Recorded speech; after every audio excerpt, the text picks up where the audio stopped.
Hey folks, happy February to you. I know we're kind of in the middle of our Arctic blast or bombogenesis or whatever names they're throwing out there these days, but I hope you're staying safe and warm and healthy and trucking through February pretty well so far.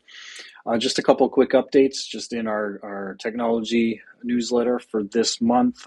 We're going to just talk about an AI feature, just continuing our tip of the month, and a couple new Google things to be aware of as well.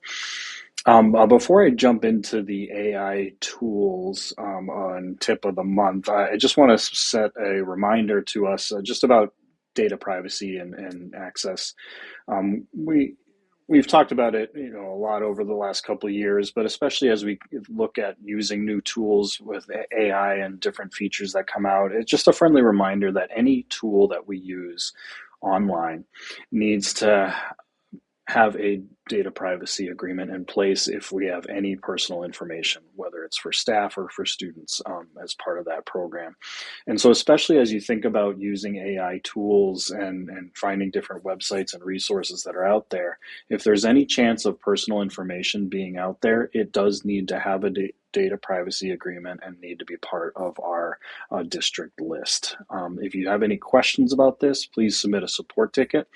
But especially as it relates to AI tools, we've been talking about Gemini exclusively, and we know there's a lot of other things out there.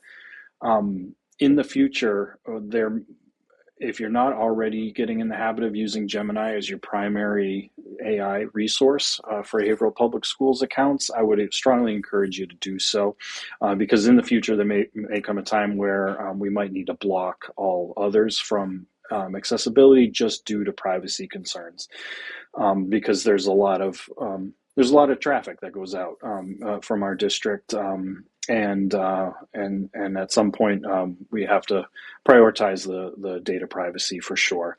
So again, if you're not already using Gemini as your primary AI tool, a district provided resource there, definitely start that habit.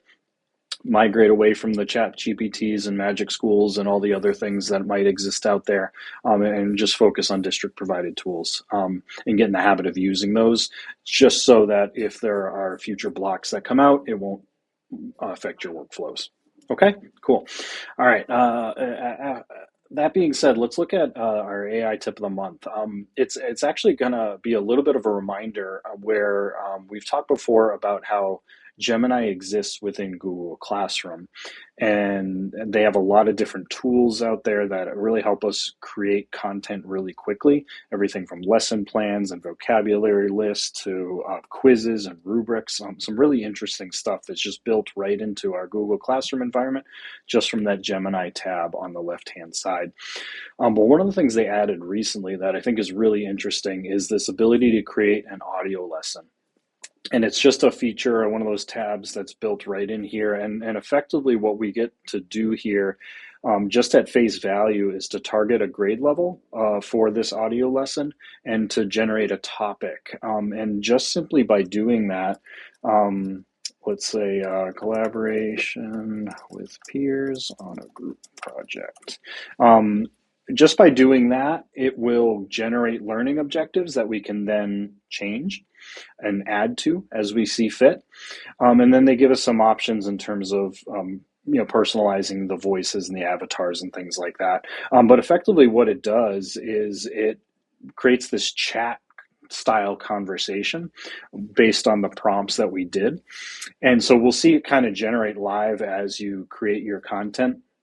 And it's going to give this conversational view here in the appropriate language for the targeted grade level, of course, as AI sees fit here. And then once it's finished generating this, we'll have some nice export options where you can export it to Drive or export it to slides. So you have this interaction as an audio file that is available to use. I could see an example where you simply print this as a PDF as well, and you have this text-based conversation going as well. So a super interesting way to just quickly create interactive material and multimedia. You think in the past of just the idea of trying to create an audio lesson where you'd have to find a website or a recorder that could do that. We'd have to send it to the computer and then trying to get two different voices and scripting and things like that. And we can do this really greatly and really quickly using this feature of Gemini right within Classroom.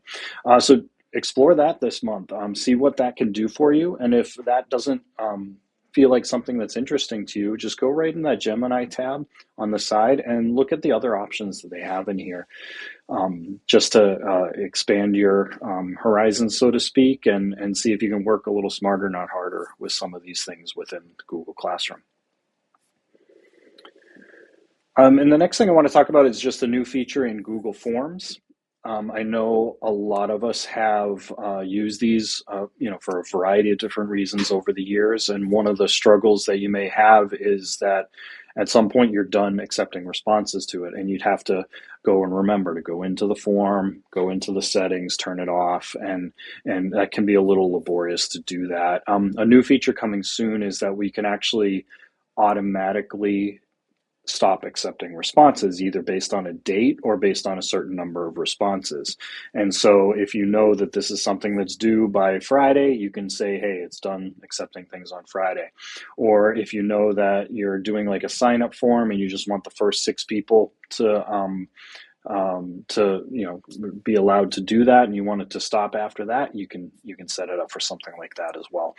So that's coming soon. You should be able to see that from just that published area at the top of your form once that is live.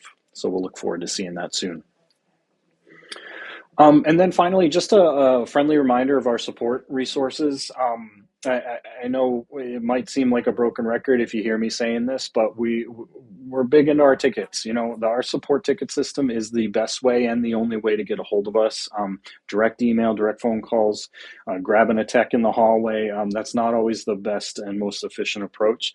And so please always start with support tickets as the main way to contact technology. Our entire team looks at that and works together to make sure you have the best answer possible, whether it's just a question about how to do something or if it's an actual problem that you need to report. And then within that ticket system, we also have our knowledge base articles that kind of guide you through a lot of the resources that are there. And then if all of those aren't enough for you, definitely take advantage of our training appointments where we can meet you remotely or in person to go another step further for either clarification or training needs that are needed beyond just a ticket or a knowledge base guide that we can share. Okay. All right. So that's all I have for us this month. I hope you are all doing well, and we'll see you soon. Take care.